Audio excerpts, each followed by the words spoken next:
village square ground to listen to the weaver of tales spin some enchanting story about some great event or the wonders of nature. And you have to use your imagination.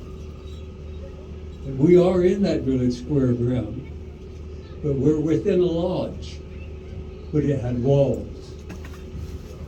And in the center of this lodge was a fire built. We were all sitting close together. In the evening time, after a good meal of beans, pumpkin squash, bear, or deer meat, they were full of good food. Sitting close together, wrapped in a warm robe of deer, buffalo, or bear, holding a newborn perhaps, listening to that weaver of tales. One of the greatest storytellers of the Eastern Cherokee was a man by the name of Swimmer, a Unani.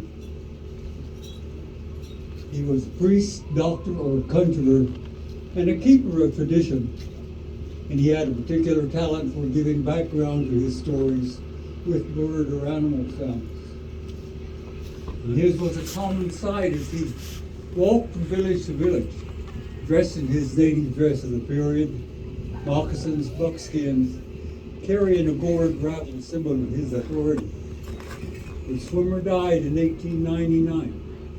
He was laid to rest on one of the southern slopes of the Great Smoky Mountains National Park. No one knows exactly where. And being a keeper of tradition, when he died, with him to his grave went 3/4 of ancient Cherokee tribal custom and ceremony.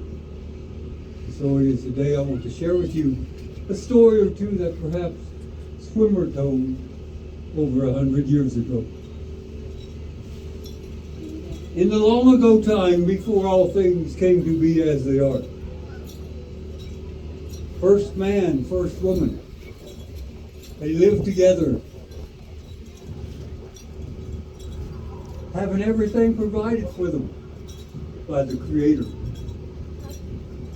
They were never hungry, always warm within their lodge. One day, first man, first woman disagreed. The first disagreement ever. Things didn't get better, it got worse. They began to argue. And even the little people cannot tell you why first man and first woman argued. The first woman, she packed her things and said she was going to the Sunland. And she left. And first man, he didn't try to stop her. But it wasn't long before first man found he missed first woman. And he began to long for her. He felt bad in his heart for having not tried to stop her. And so, first man, he set out on that trail to the Sunland. And as he traveled, day after day, the sun watched him. And he took pity on first man. And he asked first man, if she were to come back, would you take her back? And first man, because he knew he was having a hard time making it on his own, he said yes, he would love to have her back. And so the son set out after first woman. But he couldn't get her attention, no matter what he did. And the son caused, along the trail she walked, vines of ripe blackberries to grow. The first woman didn't see them. She walked on by. Next, the son caused various trees to produce fruit as the woman passed. But she didn't see those. She continued on her way to the Sunland. And finally the son caused to grow for the first time ever, a big patch of ripe strawberries. On each side of the trail, these patch of strawberries grew. And First Woman saw them, and she looked about her, and as she turned, she faced back west. And the memory of First Man returned to First Woman, and she gathered a quantity of those strawberries in her apron, and she returned that trail back to the west. And as she met First Man on that trail, he took her to him, and they returned back to the land of the Cherokee, the Zalagi. Thank you.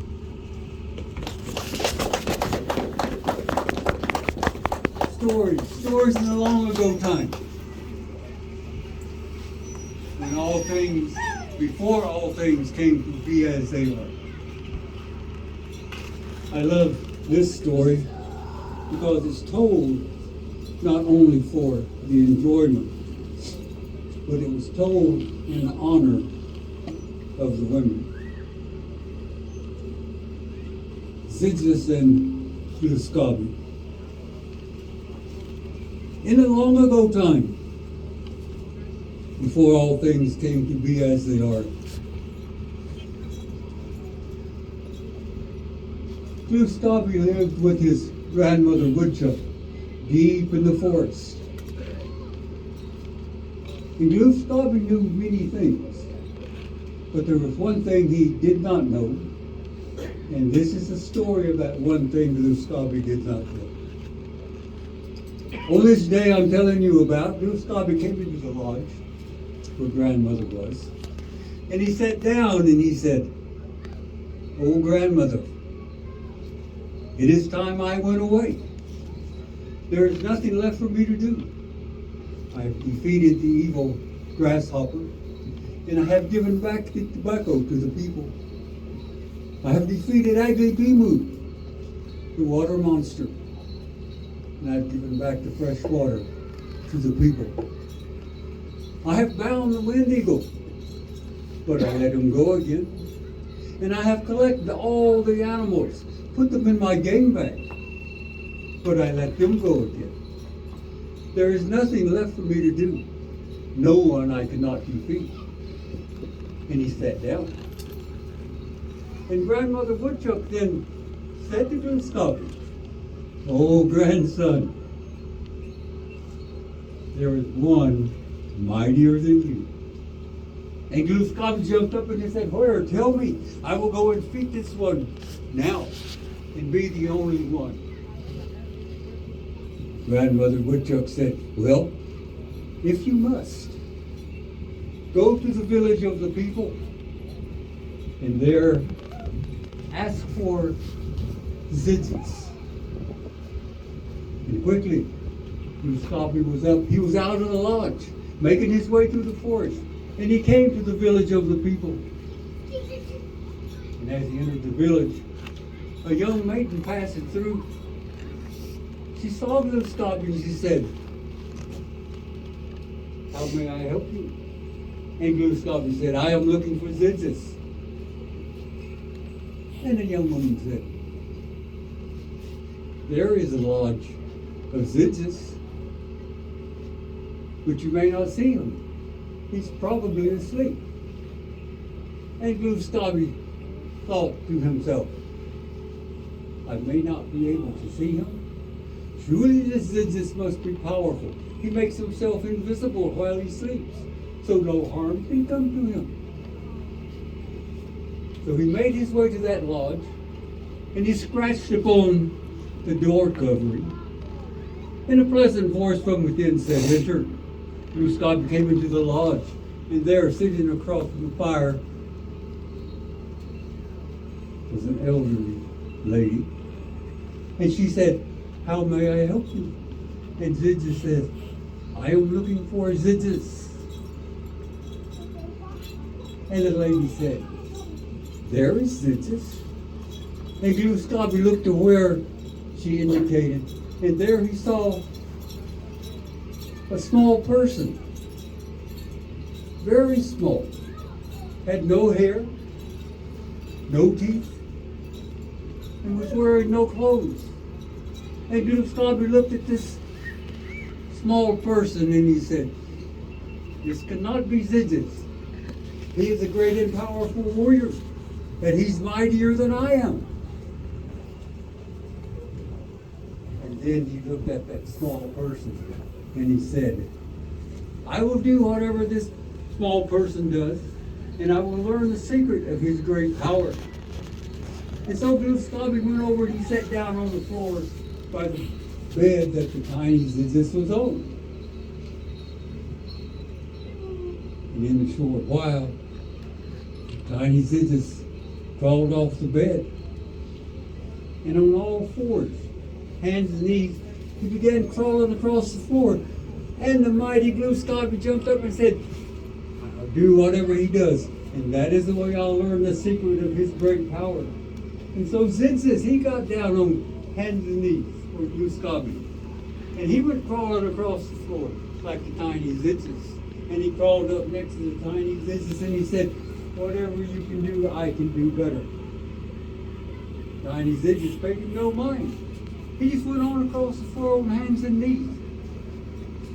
And then he stopped and he sat up. And Glue Scobby, on hands and knees, he came up next to the tiny Zidges and he sat up. And then that tiny Zidges grabbed his foot, pulled it to his mouth, and began chewing on his big toe. And the mighty Glue Scobby said, "Whatever you can do, I can do better." And he grabbed his own foot, pulled his moccasin off, and began chewing on his own big toe. And there the two of them sat, the tiny Zidges and the mighty Glue Scobby, toe chewing. Well, in a short while, that tiny Zidges crawled over to his bed.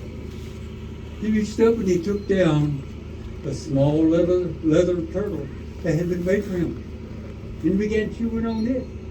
And the mighty Glue Scobby jumped up and said, "That is his medicine piece. I will take it, and I will have defeated him, and I will be the mightiest of all." Glue Scobby reached down. He took that little leather turtle from the tiny Zidges, and he said, "Now I am the greatest." And that tiny Zidges, you know what he began to do? He began to cry and wail. Such a horrible sound Glue Scobby had never heard in all of his life. And he said, "Be silent. I have defeated you. I have taken your medicine piece." Mighty Zidges, he continued to cry. And finally the mighty Glue Scobby said, "Is there no one who can do anything with this horrible creature?" And all the while, the tiny Zidges' mother had watched all of this.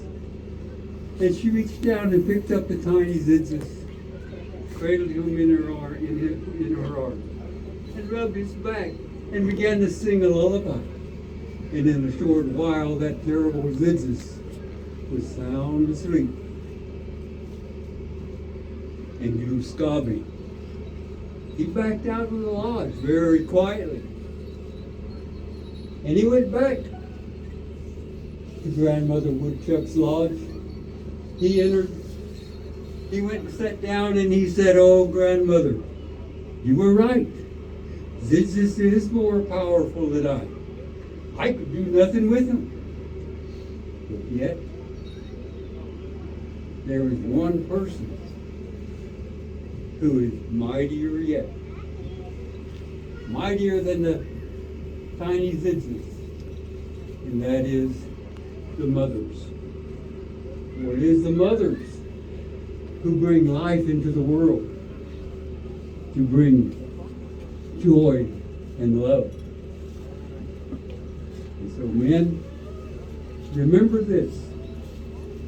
Remember where we came from our mothers who brought us into this life, that they are the most powerful of all. Thank you.